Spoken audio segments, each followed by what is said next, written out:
Pulsar বাইকের সেলফের motor. তো আমি আপনাদেরকে আজকে দেখাবো পালসার গাড়ির সেলফের কার্বন কেমন করে লাগায়। আর বিশেষ করে কার্বনটা ছিল খুব ভালো, এটা অরিজিনাল কার্বন। আর কার্বনটা লাগানোর জন্য আমরা সব কিছু একদম রেডি করে নিচ্ছি, নাট বল্ট লাগিয়ে নিচ্ছি। তো আপনারা সবাই অবশ্যই এরকমভাবে লাগিয়ে নেবেন।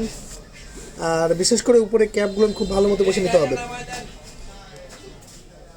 আর কার্বন যাতে বডি যাতে না হয়, মেন কার্বন আর এটা হচ্ছে আর্থিং কার্বন, সবগুলো ভালো মতো দেখে।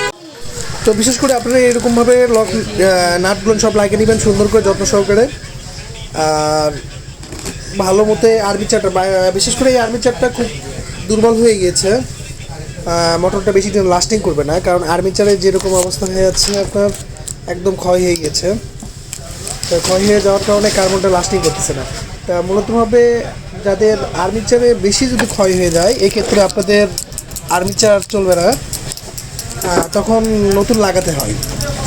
যাই হোক, আশা করি আপনারা অবশ্যই বুঝতে পেরেছেন যে আসলে কেমনভাবে লাগাতে হয় আর কীরকমভাবে লাগাতে হয়। মূলতভাবে আপনারা সব কিছু এরকমভাবে ধুয়ে মুছে পরিষ্কার করে নিয়ে লাগাতে হবে আর যত সহজে লাগাতে হবে। অবশেষে আমার লাগানো শেষ, বাইকে এখন সেটিং দেওয়া হবে। বাইকে সেটিং দেওয়ার আগে বলে দিচ্ছি, অবশ্যই ভিডিও ভালো লাগলে অবশ্যই লাইক এবং কমেন্ট করবেন।